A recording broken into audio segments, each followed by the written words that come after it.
as a former colleague of the House of Representatives. I recognize the important role that you play in oversight over the federal government and our agencies, and I'm grateful for the chance to come here and talk about all of the good work that the Department of Homeland Security has done, the employees and the people who walk alongside us each and every day to follow through on what President Trump has committed to the American people, and that is to make America safe again.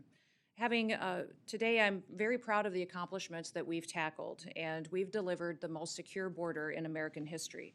At the southern border, we have obtained near total control with daily encounters now, down over 93% since President Trump took office. March saw the lowest number of border encounters in recorded history in the history of the United States of America at just under 7,200. That means that there were days where we had less than 200 encounters, which again is the lowest in recorded history. Under the previous administration, U.S. Customs and Border Protection was at times encountering over 15,000 people a day, which mean efforts were diverted into processing and facilitating an invasion of our country instead of doing their jobs. This astonishing turnaround is a testament to the resolve and to the leadership of President Trump to make America safe again, and it is accomplished by the incredible work of the people of the department. The secure border has allowed the Border Patrol to zero in on cartels and their illicit activity, and President Trump has designated 6 different cartels and criminal gangs as foreign terrorist organizations. This has allowed us to use a whole-of-government approach to go after drug traffickers, human traffickers, and in March, fentanyl traffic at the border fell by 54% compared to the previous year. We are enforcing immigration laws to identify, to arrest, detain, and to remove dangerous illegal criminals out of our country. And we're prioritizing individuals that have committed crimes in our communities. Aliens are a threat to our public safety and to our national security, and especially those that are affiliated with terrorist organizations such as Tren de Aragua and MS-13. This includes those who have final orders of removal in place are a priority for this administration. We've also worked with President Trump on his America First trade agenda through the U.S. Customs and Border Patrol actions and enforcement. The Biden administration hollowed out America's industrial base, and they shipped our jobs overseas. Well, President Trump is changing all of that. His actions are proving that tariffs are an effective negotiating tool to address trade imbalances. And in fact, companies are reshoring jobs here in America every single day. The Department of Homeland Security is reforming and rethinking federal improvement in our involvement in emergency response and management as well. President Trump recently announced new members to the FEMA Review Council, which I will co-chair with the Secretary of Defense. Now, this council is charged with fixing a broken system, and it is a system that will, when fixed, return power to state emergency management directors to make America safe again.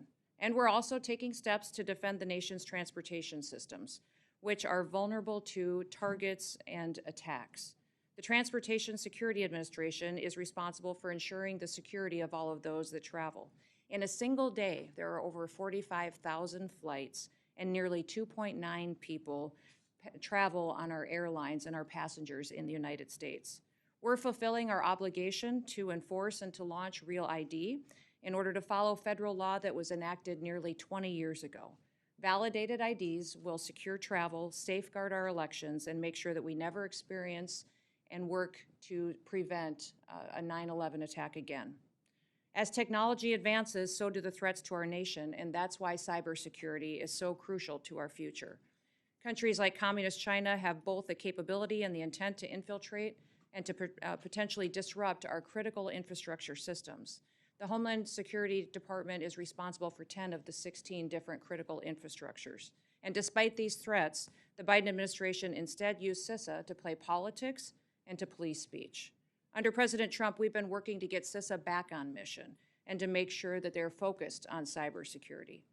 Now, the Coast Guard is the only branch of our military and our U.S. Armed Forces that is under the umbrella of the Department of Homeland Security, and it has many different missions with specialized needs going forward.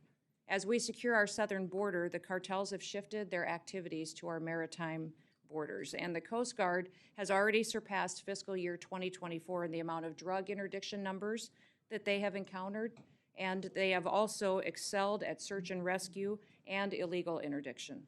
Since the Coast Guard is facing our greatest readiness crisis right now since World War II, we need to act to make sure they have the tools, training, and equipment that they need to be the tip of the spear in our national security response.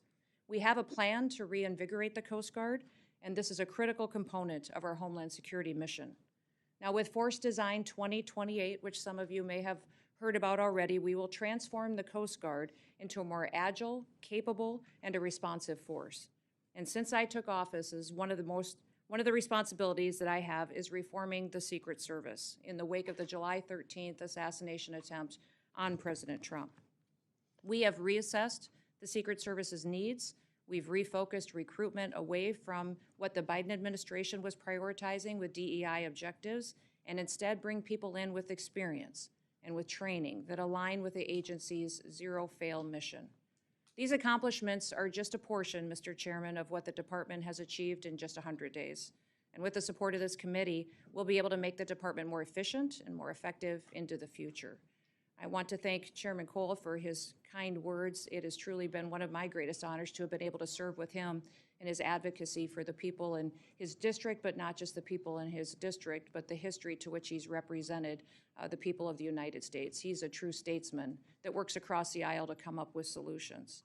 I'm so grateful for all of you, but I'm grateful for the people that work every day in the Department of Homeland Security. They are examples of bravery and dedication, patriotism, and perseverance. It's our responsibility to give them the resources that they need to meet the challenges of the day, to give them the training and equipment that they rely on to be successful for the American people. But we also have to remain accountable to the American taxpayer and make sure that we're spending money appropriately and where it should be spent to serve them the best. So thank you for the opportunity to be here today. And with that, Mr. Chairman, I look forward to your questions.